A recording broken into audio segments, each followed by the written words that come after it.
My name is Jordan Silverstein. The Holocaust was a sad and traumatic event. It affected my grandparents personally. They survived the Holocaust. The Holocaust will never be forgotten. We need to keep remembering it so we can prevent it from ever happening again. The Holocaust Garden at the Reena Community Residence is a permanent place to remember and give tribute to the people who perished in the Holocaust and the survivors who suffered. I once did a tour for individuals from Israel and took them through the Holocaust Garden. My name is Dr. Singh. Hello, my name is Jaya. I'm a participant in Reena and I will be your tour guide today.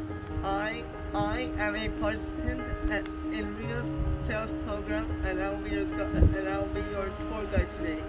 The Max and Ruth Leroy Holocaust Remembrance Garden has been created to honor the memory of over 200,000 people with disabilities who were murdered by the Nazis in Europe. Almost 100 years ago in Germany and in other countries, scientists and governments thought that people were only valuable if they were strong and could work. What these people did not think about is that there are lots of ways to help.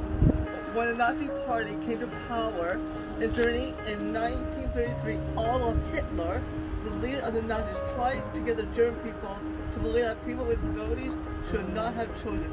First, the Nazi government passed a law that anyone with a disability should not be allowed to have children. There were other countries all over the world that passed the same kinds of laws, even in Canada and the United States.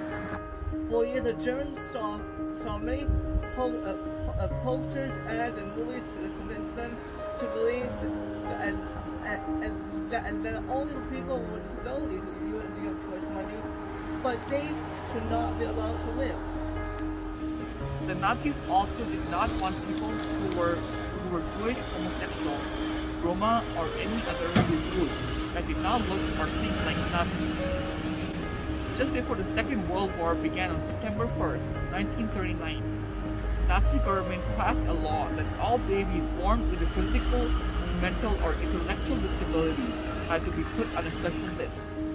Then they used the war as an excuse to begin the T4 program, which ordered the doctors to kill people with disabilities. Families were lied to and told that their children were being sent to a clinic for better care with doctors and nurses. But it wasn't true.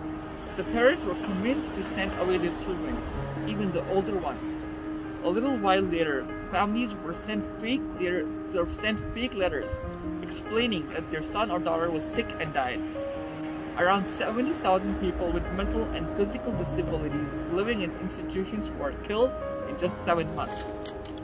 Finally, in August of 1941, Bishop Van Galen preached a sermon that all people were brothers and sisters and did not deserve to die, because each person has value.